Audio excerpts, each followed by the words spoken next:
అపోస్తుల కార్యములు 20వ అధ్యాయము. ఆ అల్లరి అణగిన తరువాత పౌలు శిష్యులను తన యొద్దకు పిలువనంపించి హెచ్చరించిన మీదట వారి యొద్ద సెలవు పుచ్చుకొని మాసిదోనియాకు వెళ్ళుటకు బయలుదేరెను. ఆ ప్రదేశములయందు సంచరించి పెక్కు మాటలతో వారిని హెచ్చరించి గ్రీసునకు వచ్చెను. అతడు అక్కడ 3 నెలలు గడిపి ఓడ ఎక్కి సిరియకు వెళ్ళవలెనని ఉండగా అతని విషయమై యూదులు కుట్ర చేయుచున్నందున మాసిదోనియా మీదుగా తిరిగి రావలెనని నిశ్చయించుకొనెను. మరియు పుర్రు కుమారుడను బెరయ పట్టణస్థుడనైన సుపత్రును తెసలోనియలో అరిస్తర్కును సెకుందును దెర్బే పట్టణస్థుడైన గాయియును తిమోతియను ఆసియా దేశస్థులైన తుకీకు త్రోఫిమును అతనితో కూడా వచ్చిరి. వీరు ముందుగా వెళ్ళి త్రోయలో మా కొరకు కనిపెట్టుకొని ఉండిరి. పులియని రొట్టెల దినములైన తరువాత మేము ఓడ ఎక్కి ఫిలిప్పి విడిచి 5 దినములలో త్రోయకు వచ్చి అచ్చట వారి యొద్ద 7 దినములు గడిపితిమి. ఆదివారమున మేము రొట్టె విరుచుటకు కూడినప్పుడు పౌలు మరునాడు వెళ్ళనయ్యుండి వారితో ప్రసంగించుచు అర్ధరాత్రి విస్తరించి మాటలాడుచుండెను. మేము కూడి ఉన్న మేడగదిలో అనేక దీపములుండెను. అప్పుడు ఐతుకు అనొక యవనస్తుడు కిటికీలో కూర్చుండి గాఢ నిద్రపోయి పౌలు చాలాసేపు ప్రసంగించుచుండగా నిద్ర భారము వలన జోగి 3వ అంతస్తు నుండి క్రింద పడి చనిపోయిన వాడై ఎత్తబడెను. పౌలు క్రిందికి వెళ్ళి అతని మీద పడి కౌగిలించుకొని, మీరు తొందరపడకుడి, అతని ప్రాణం అతనిలో నున్నదని వారితో చెప్పెను. అతడు మరలా పైకి వచ్చి రొట్టె విరిచి పుచ్చుకొని తెల్లవారు వరకు విస్తారముగా సంభాషించి బయలుదేరెను.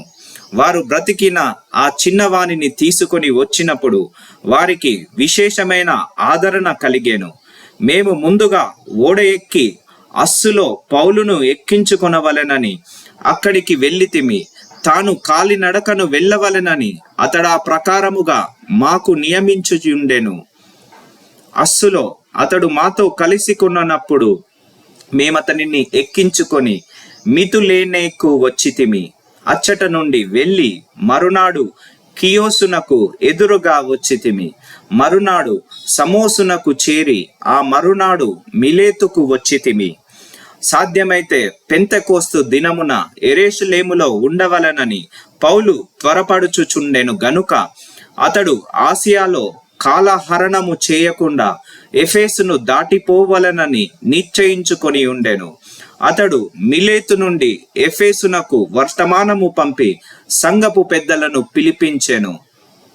వారు తన యొద్దకు వచ్చినప్పుడు అతడు వారితో ఇట్లనెను, నేను ఆసియాలో కాలు పెట్టిన దినము నుండి ఎల్లకాలము మీ మధ్య ఎలాగు నడుచుకొంటినో మీరే ఎరుగుదురు.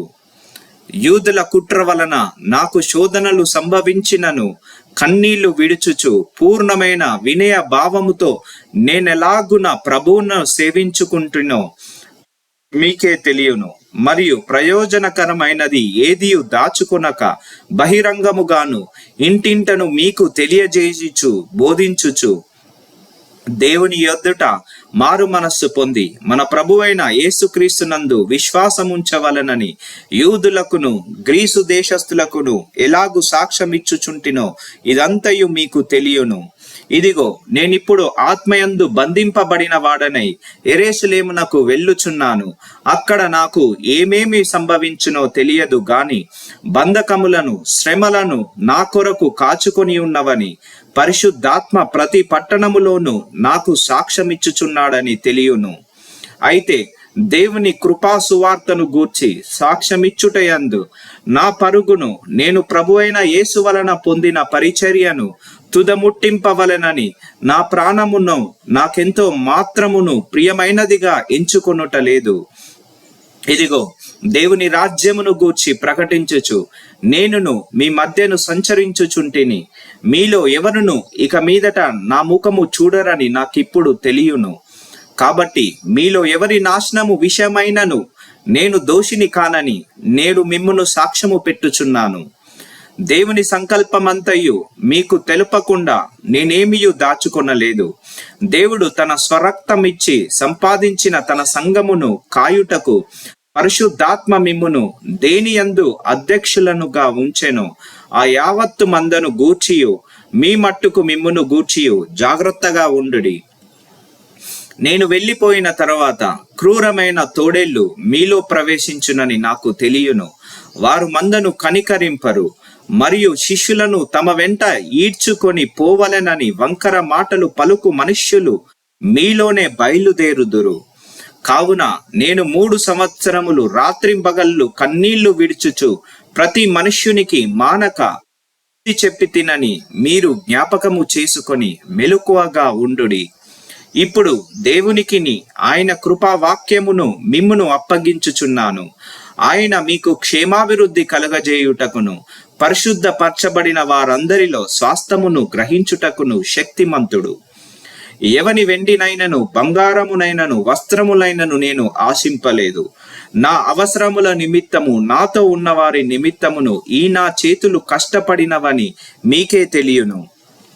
మీరును ఇలాగు ప్రయాసపడి బలహీనులను సంరక్షింపవలననియు పుచ్చుకొనుట కంటే ఇచ్చుట ధన్యము అని ప్రభువైన యేసు చెప్పిన మాటలు జ్ఞాపకము చేసుకొనవలననియు అన్ని విషయములలో మీకు మాదిరి చూపితినని చెప్పెను. అతడిలాగు చెప్పి మోకాళ్ళుని వారందరితో ప్రార్థన చేసెను. అప్పుడు వారందరూ చాలా ఏడ్చిరి.